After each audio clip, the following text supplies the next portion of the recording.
Hi, again, ladies and gentlemen, Eddie Marcus. Recently, my conversations have been with you, and I've often mentioned the idea of thinking. And I think that's always a pretty good thing, thinking. I was thinking, and I thought about whether, hold on, excuse me just 1 second. Whoa, well, man, I hope I have some time on this timer here. Anyway, what I'm referring to thinking about is that have you ever thought about if you were the only person on earth? You know, sometimes we can get that kind of solitude and our minds can drift and we can go some strange places. So I was just wondering, the only person on earth, you ever thought about whether that would be fun or just adventurous or what kind of life that would actually be? It would be, you have responsibilities, that for sure. I don't know who put you here, but if you got here, you find out that pretty soon you're going to need something to eat. And I'm sure you'll come up with something. And if you have it a complication with it, then you watch some other animals happen to be around there. They'll teach you what you're supposed to do when you feel like that. So, you know, aside from that, probably everything would be good, at least in your thoughts. You got that food taken care of. You got to do it as often as you're hungry, though, so it keeps you busy. Well, and if I think about that, I think about what would happen about you got to find some place to chill, you know, a tent, a cave, under a tree, somewhere, or build your house. What about that? Man, I guess when you think about all the things that you have to do to cover the things that's done in life today, it'll keep you quite busy because you now are responsible for all of those things. All of those things. Then I think about even today, we still are responsible for all those things.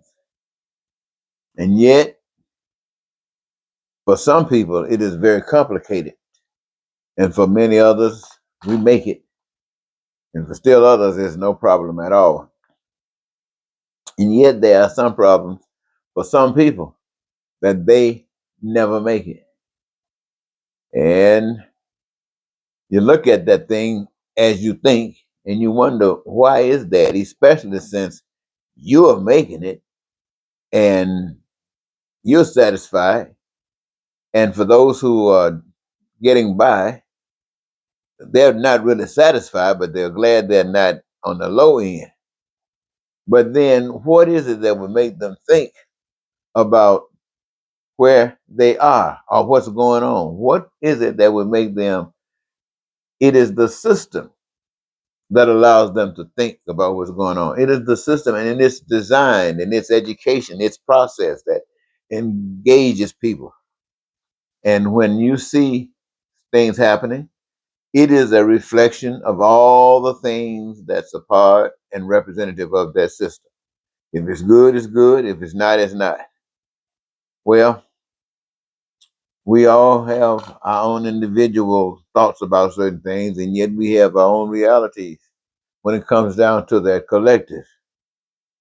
But I think I only mentioned that to you because I want people to know certain things that I think has been uh, denied them to know. You know, the systems that we live under, I'm always talking to you about them, they are sort of like the language that we speak. There are many languages. We have learned that there are many languages spoken. But for us, the most part, we only speak one language. Some of us got a little bit others, but for the most part, we speak English. That's us.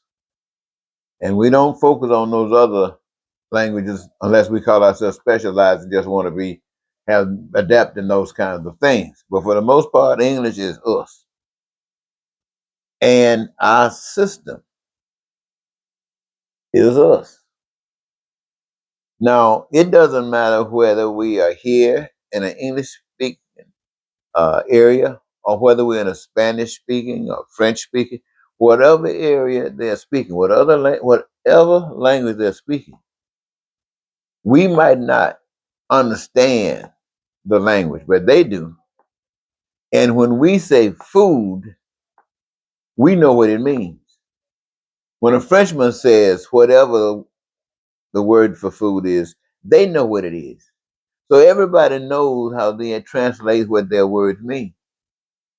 But how do you collectively bring people together to agree that though they speak different languages, their needs and wants and desires are the same? Somebody says by producing, by showing is the best way. So I guess what I'm basically saying is that when I look at us, and I talked about this yesterday, I talk about it every time I talk, but I made a note. Let me see if I can say something about this note. You know, when people don't care about you, they'll do all kinds of things. For instance, in America, there's a gentleman that's doing everything he possibly can to destroy America. He lied, he committed all kinds of crimes against America, and he told America that he wanted to be their president. And for some strange reason, America is so divided. America is so filled with so much hate. America is filled with so much racism. America is filled with so much bigotry until they couldn't wait to get this guy back in power. Now, he tricked them. I don't know whether he tricked them or not. He told them they were complaining about the price of eggs. They were complaining about, you know what they were complaining about. You were complaining. Prices got to come down. Things tight. Forget what the Democrats are doing. Whatever they're doing is not getting us at that table. And so when this other guy came here with this crook telling us what he was going to do at the table, we bought in. Nah, a lot of people bought into it. And now this guy is trying to do everything he possibly can because he's not doing anything that he promised these folks he was going to do, like these prices. But he's doing everything to tear down any and everything that props America up and make America be the kind of America that she is. Not the greatest country in the world, not too much better than any other country. Some she's better than, but others she's not. She's ranking with them. But this is America. So what do we do in a situation where this guy wants to cut everything out of America? And his reason is not to make America look great, but to save himself.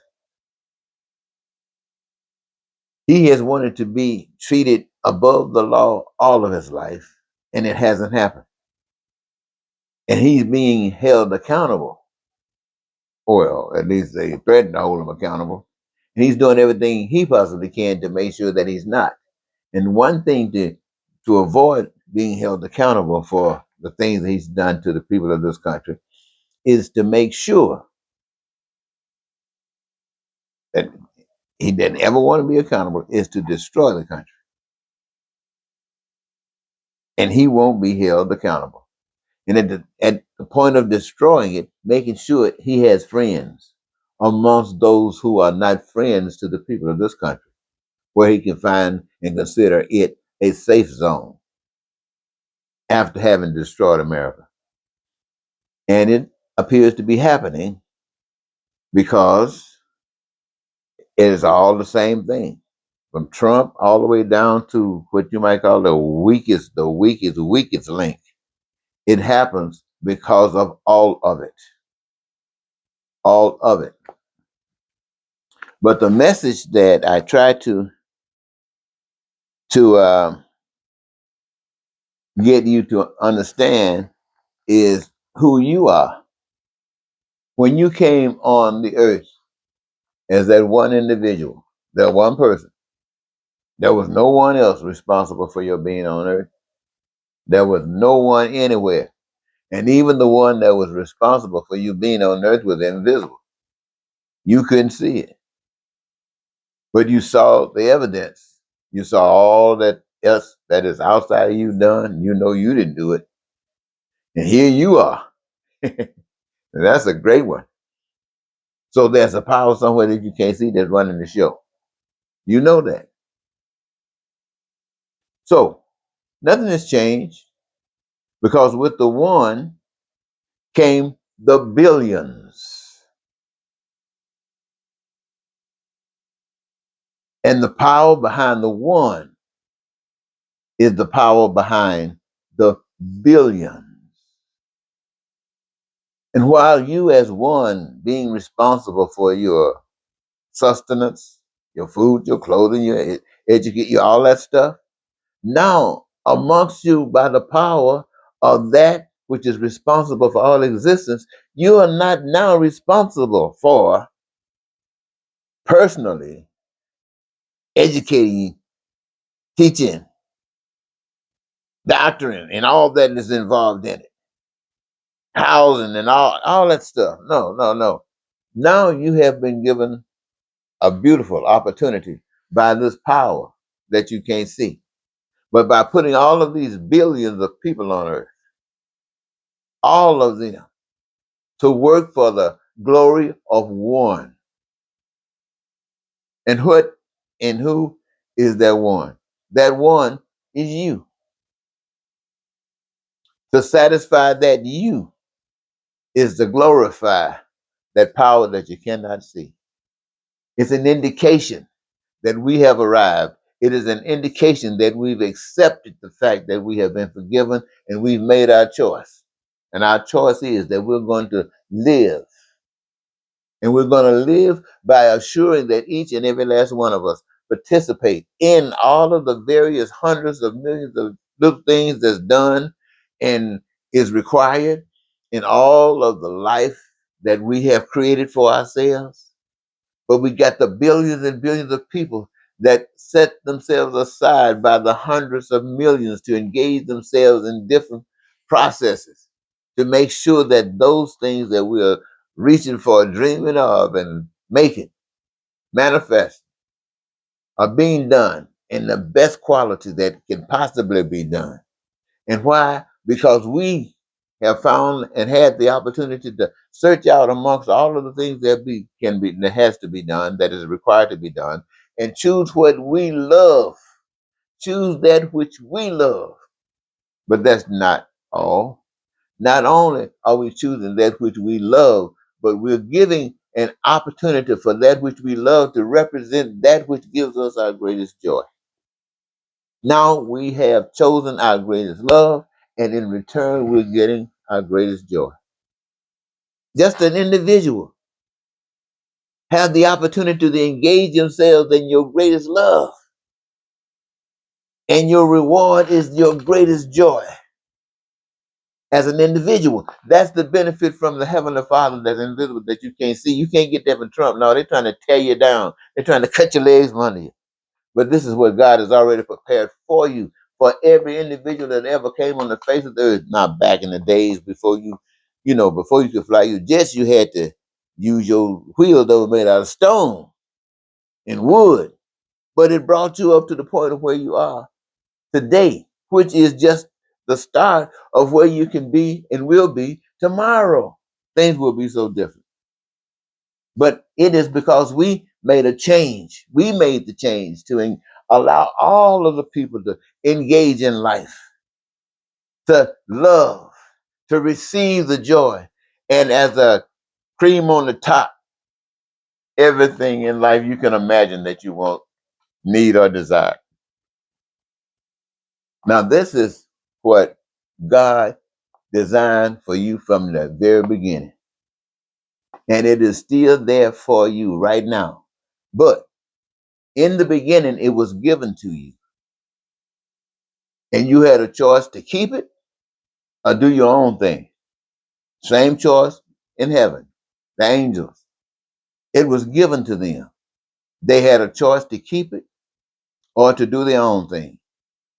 In heaven and in the garden, they chose to do their own thing. And what we are experiencing now in our lives are the results of us doing our own thing. Our own thing, I mean, they represent millions of different things. Even though we got what we call a democracy, or we got a Democratic Party, a Republican Party, you got conservatives and you got all that stuff going on. But what they represent is y'all's things, the things of the people, the choices of the people outside of the choice of that which is life. Now we see what that choice represents. All of us get a chance to see what that choice represents. And I've just gotten through sharing with you your hope and aspiration, your dreams that requires faith that is just waiting for you. If and when you decide, you make the choice that this that you're living is not good enough and that you are deserving more of life. And in order to do that, you're willing to pay the price. And what is that? To give up this. And you really just might be giving it up, really, because they might, and you know what that is. So I'm saying to you, ladies and gentlemen, the whole point of it is I just wanted, I'm not trying to convert you tonight. I'm just feeding you little bits because the stuff that I'm sharing with you, I don't think you are hearing. And I say that because I have not been hearing that much of it. I hear some bits of it. You hear some bits of it here and there. I'm not the only one I hear that been blessed. No, no. There are many, many, many of us have been blessed, but we haven't been brought up. We haven't been trained. We haven't been taught in life. We've been taught in deception. We've been taught about alternative, and that's all we've experienced is alternative, and it's nothing to brag about. But you still have the opportunity to choose. To choose.